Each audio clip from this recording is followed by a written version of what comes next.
بسم اللہ الرحمن الرحیم اللہم صلی وسلم وبارک علی سیدنا مولانا محمد والہ وصحبہ اجمعین۔ باب عرض الانسان ابنتہ او اختہ علی اہل الخیر۔ یہ باب بھی پچھلے باب سے اپنی روح اور مزاج کے اعتبار سے مل رہا ہے، دونوں باب قریب المعنی ہے۔ پچھلے باب میں یہ بات تھی کہ خود عورت اپنا رشتہ کسی مرد نیک رشتے کے سامنے، نیک مرد کے سامنے ڈالتی ہے تو اس میں کوئی حرج نہیں، اس کی اصل جناب رسول اللہ صلی اللہ علیہ وسلم کی زندگی میں ملتی ہے۔ آج اسی کے قریب یہ ایک دوسرا مسئلہ ہے کہ آدمی اپنی بیٹی یا اپنی بہن کا، اور اس میں آپ اضافہ کر سکتے ہیں کہ آدمی جس خاتون کا ذمہ دار ہے اس کا رشتہ اگر کسی اہل خیر کے سامنے رکھتا ہے، یعنی کسی اچھے مرد کے سامنے جو صالح رشتہ ہے، صاحب خیر رشتہ ہے، تو ایسے رشتے خیر کے سامنے خود اپنی لڑکی اپنی بہن کا رشتہ ڈالنا کچھ حرج نہیں ہے، اس کی اجازت ہے۔ اس مسئلے کے لیے امام بخاری رحمۃ اللہ علیہ نے ایک لمبی روایت پیش کی ہے، جس کا میں پہلے آپ کو خلاصہ سنا دیتا ہوں، بتلا دیتا ہوں، پھر عبارت ملا لی جائے گی۔ روایت کا خلاصہ یہ ہے کہ حضرت عبداللہ ابن عمر رضی اللہ تعالی عنہ راوی ہے، وہ اپنے والد کی ایک بات پیش کر رہے ہیں۔ کہتے ہیں کہ میری بہن حفصہ، ان کی پہلے شادی ہوئی تھی خنیس ابن حذافہ سہمی سے، ان کا انتقال ہو گیا مدینہ منورہ میں، تو اب میرے والد حضرت عمر ابن خطاب رضی اللہ عنہ کو میری بہن کی دوسری شادی کی فکر ہوئی کہ کہیں رشتہ کر دیا جاوے۔ اس کے لیے حضرت عمر نے سب سے پہلے بات کی حضرت عثمان ابن عفان رضی اللہ تعالی عنہ سے۔ انہوں نے خود پیش کیا کہ میری بیٹی حفصہ، اس کے شوہر کا انتقال ہو چکا ہے، عثمان میں آپ کے نکاح میں دینا چاہتا ہوں۔ حضرت عثمان رضی اللہ عنہ نے جواب میں کہا سأنظر فی امری، میں غور کر کے پھر بعد میں بتاتا ہوں۔ چند دنوں کے بعد حضرت عثمان غنی رضی اللہ عنہ نے حضرت عمر ابن خطاب سے کہا کہ اس وقت مجھے ابھی کسی نکاح جدید کا ارادہ نہیں ہے، یعنی نفی میں جواب دے دیا۔ حضرت عمر ابن خطاب رضی اللہ تعالی عنہ نے سوچا اب کس سے کہوں، تو ایک ان سے بھی زیادہ بڑی شخصیت سامنے آئی، حضرت ابو بکر صدیق رضی اللہ تعالی عنہ کے سامنے پیش کیا۔ حضرت ابو بکر صدیق رضی اللہ تعالی عنہ کے سامنے رکھا کہ بھائی میں اپنی بیٹی کو آپ کے نکاح میں دینا چاہتا ہوں، پیغام لایا ہوں۔ صدیق اکبر کچھ نہ بولے۔ حضرت عمر کہتے ہیں کہ حضرت عثمان تو اتنا بولے تھے کہ میں چند دن میں غور کر کے بتاؤں گا، لیکن حضرت ابو بکر صدیق نے زبان ہی نہیں کھولی، فلم یرجع الی شیئا، کوئی جواب نہیں دیا۔ ان کی بے معنی خاموشی سے مجھے تکلیف ہوئی، حالانکہ بے معنی نہیں تھی، بظاہر بے معنی تھی۔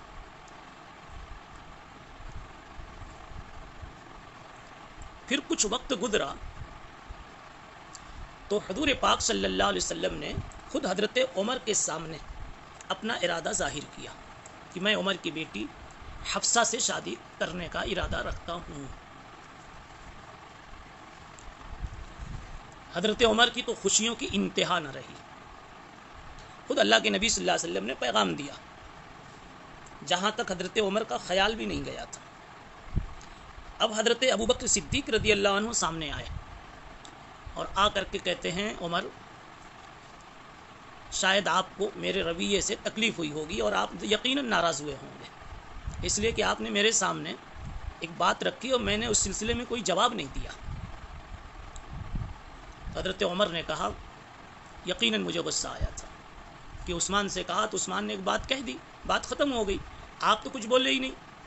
تو حضرت ابوبکر صدیق رضی اللہ تعالی عنہ نے کہا کہ اصل میں مجبور تھا، زبان کھولوں تو کیا بولوں، مجبوری یہ تھی کہ آپ نے جب مجھے پیغام دیا تو مجھے پہلے سے معلوم تھا کہ حضور پاک صلی اللہ علیہ وسلم حفصہ سے شادی کا ارادہ رکھتے ہیں، اور میں صرف ایک راز کی حیثیت سے اس کو جانتا تھا اس کے افشا کا بھی ابھی میں مجاز نہیں تھا کہ میں آپ کو بتاؤں. اگر میں بول دیتا تو وقت سے پہلے راز کھل جاتا. اور دوسری بات میرے ذہن میں یہ تھی کہ اگر کسی وجہ سے حضور پاک صلی اللہ علیہ وسلم نے نہ کہہ دیا اور نفی میں جواب دے دیا تو میں خود حفصہ سے شادی کر لوں گا. تو اب میں نہ تو یہ کہہ پا رہا تھا کہ میں نہیں کروں گا، نہ یہ کہہ پا رہا تھا کہ میں کروں گا. میں کیسے کرتا جب حضور پاک صلی اللہ علیہ وسلم کا ارادہ مجھے معلوم تھا؟ اور میں یہ کیسے کہتا کہ میرا ارادہ نہیں ہے جبکہ میرا ارادہ تھا؟ میں کیسے کہتا کہ میں نہیں کروں گا جبکہ میرا ارادہ تھا؟ اس لیے میری خاموشی میں میری مجبوری تھی. بہرحال حضرت عمر رضی اللہ تعالی عنہ نے اپنی بیٹی، اپنی صاحبزادی حضرت حفصہ رضی اللہ تعالی عنہ کا نکاح اس طرح سے کیا اور 2 جگہوں پر رشتہ خود ہی پیش کیا. یہی اس روایت کے یہاں لانے کا مقصد ہے. اسی سے اخذ کر کے عنوان قائم کیا امام بخاری رحمۃ اللہ علیہ نے، عرض الانسان ابنتہ او اختہ علی اہل الخیر.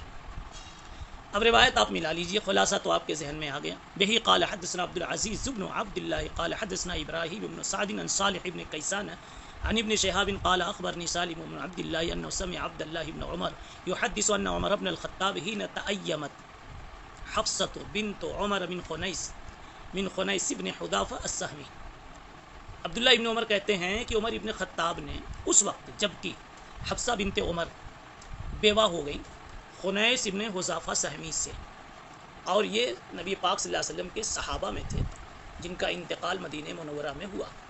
تو اس وقت عمر ابن خطاب کہتے ہیں کہ میں آیا حضرت عثمان ابن عفان کے پاس. وکان من اصحاب رسول اللہ صلی اللہ علیہ وسلم فتوفی بالمدینہ فقال عمر بن الخطاب اتیت عثمان ابن عفان فعرضت علیہ حفصۃ. میں نے عثمان کے سامنے حفصہ کا پیغام رکھا.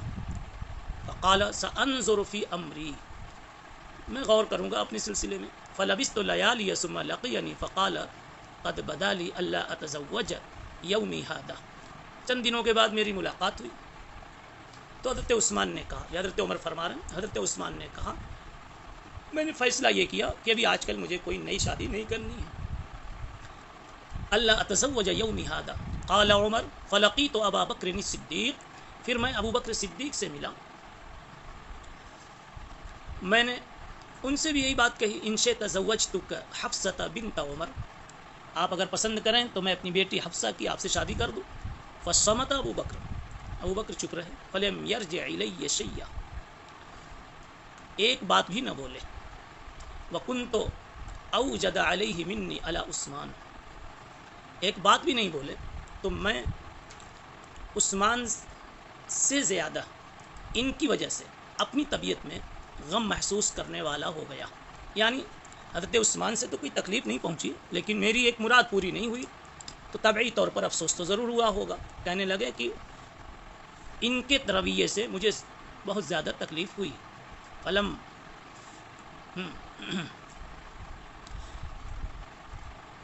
فلبثت لیالی ثم خطبها رسول اللہ صلی اللہ علیہ وسلم فانکحتها. پھر حضرت عمر کہتے ہیں کہ میں تھوڑے دن ٹھہرا رہا، پھر آپ صلی اللہ علیہ وسلم نے خود حفصہ کو پیغام دیا، پھر میں نے آپ سے حفصہ کی شادی کر دی. اب مجھ سے ابو بکر صدیق ملے. ثم خطبها رسول اللہ صلی اللہ علیہ وسلم فانکحتها ایاه فلقینی ابو بکر فقال لعلك وجدت علی حین ارست علی حفصۃ فلم ارجع الیک شیئا. ابو بکر ملے تو کہنے لگے عمر یقیناً تم کو میرے اوپر غصہ آیا ہوگا جب تم نے حفصہ کو میرے سامنے پیش کیا، یعنی ان کا پیغام دیا اور میں نے تم کو کوئی جواب نہیں دیا. قال عمر نے کہا قلت نعم، میں نے کہا ہاں. قال ابو بکر فإنه لم يمنعني ان ارجع الیک فيما عرضت علی.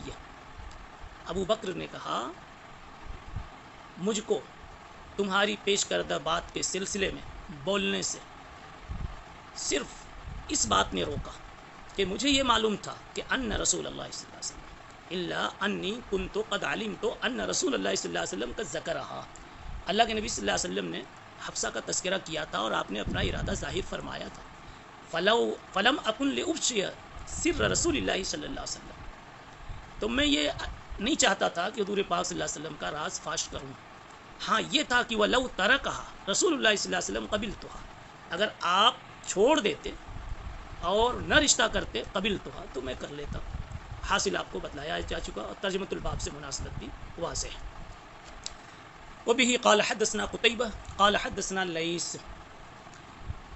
عن يزيد بن أبي حبيب عن عراق بن مالك أن زينب ابنة أبي سلمة أخبرته أن أم حبيبة قالت لرسول الله صلى الله عليه وسلم إن قد تحدثنا أنك ناكح درة بنت أبي سلمة فقال رسول الله صلى الله عليه وسلم على أم سلمة لو لم أنكح أم سلمة ما حلت لي ان اباہا اخی من الرضاعہ. یہ روایت 2-3 مرتبہ آ چکی ہے، جس کا حاصل یہ ہے، کہیں مختصر ہے کہیں کچھ طویل ہے. اس روایت کا حاصل یہ ہے کہ ازواج مطہرات میں سے ام حبیبہ نے، ام المومنین حضرت ام حبیبہ جو حضرت ابو سفیان کی صاحبزادی، انہوں نے عرض کیا کہ یا رسول اللہ میری ایک بہن ہے، میں چاہتی ہوں کہ آپ اپنے نکاح میں اس کو شامل کر لیں. تو حضور پاک صلی اللہ علیہ وسلم نے فرمایا تھا، یہاں تو مختصر روایت ہے، پہلے آپ پڑھ چکے ہیں اس سے کچھ طویل، کہ آپ صلی اللہ علیہ وسلم نے فرمایا کہ وہ تو تمہاری بہن ہے، اس کو کیسے میرے نکاح میں دے سکتی ہوں. حضرت ام حبیبہ کو یہ مسئلہ معلوم نہیں تھا کہ جمع بین الاختین منع ہے. تو انہوں نے یہ کہا، یہ سوچا کہ 2 بہنوں کو جمع کرنے کی جو ممانعت ہے، تو اصل تو اس وجہ سے ہے کہ دونوں کے درمیان تعلقات میں کمی آ جائے گی، محبتیں بٹ جائیں گی، تو رشتہ داری کمزور ہو جائے گی جو 2 بہنوں کے بیچ ہوتی ہے. تو انہوں نے کہا کہ آخر میرے ساتھ تو اور بھی سوکنے ہیں نا، تو جب اور بھی میرے ساتھ سوکنے ہیں تو میری بہن ہی رہے گی، میں اس پہ راضی ہوں. تو آپ صلی اللہ علیہ وسلم نے فرمایا کہ آپ نے تو پہلے نفی کر دی، کہا 2 بہنیں ایک ساتھ میرے نکاح میں نہیں رہ سکتی. تو ام حبیبہ نے کہا کہ میں نے ایک بات سنی ہے کہ ام سلمہ آپ کے نکاح میں ہیں، یعنی ابو سلمہ کی بیٹی آپ کے نکاح میں ہیں. ہم نے سنا ہے کہ ابو سلمہ کی بیٹی درہ، پھر سے سنیں کہ ام حبیبہ نے کہا ہم نے سنا ہے کہ آپ ابو سلمہ کی بیٹی درہ سے نکاح کرنے کا ارادہ رکھتے ہیں، جبکہ ام سلمہ آپ کے نکاح میں موجود ہے. تو آپ نے فرمایا درہ سے نکاح کے تعلق سے جو تم نے سنا ہے وہ صحیح نہیں ہے، اس لیے کہ درہ بنت ابی سلمہ وہ میرے نکاح میں آ ہی نہیں سکتی. اگر ام سلمہ میرے نکاح میں نہ بھی ہوتی تب بھی میرے نکاح میں وہ نہیں آ سکتی. کیوں؟ اس لیے کہ وہ ابو سلمہ کی بیٹی ہے اور ابو سلمہ میرے رضائی بھائی ہیں.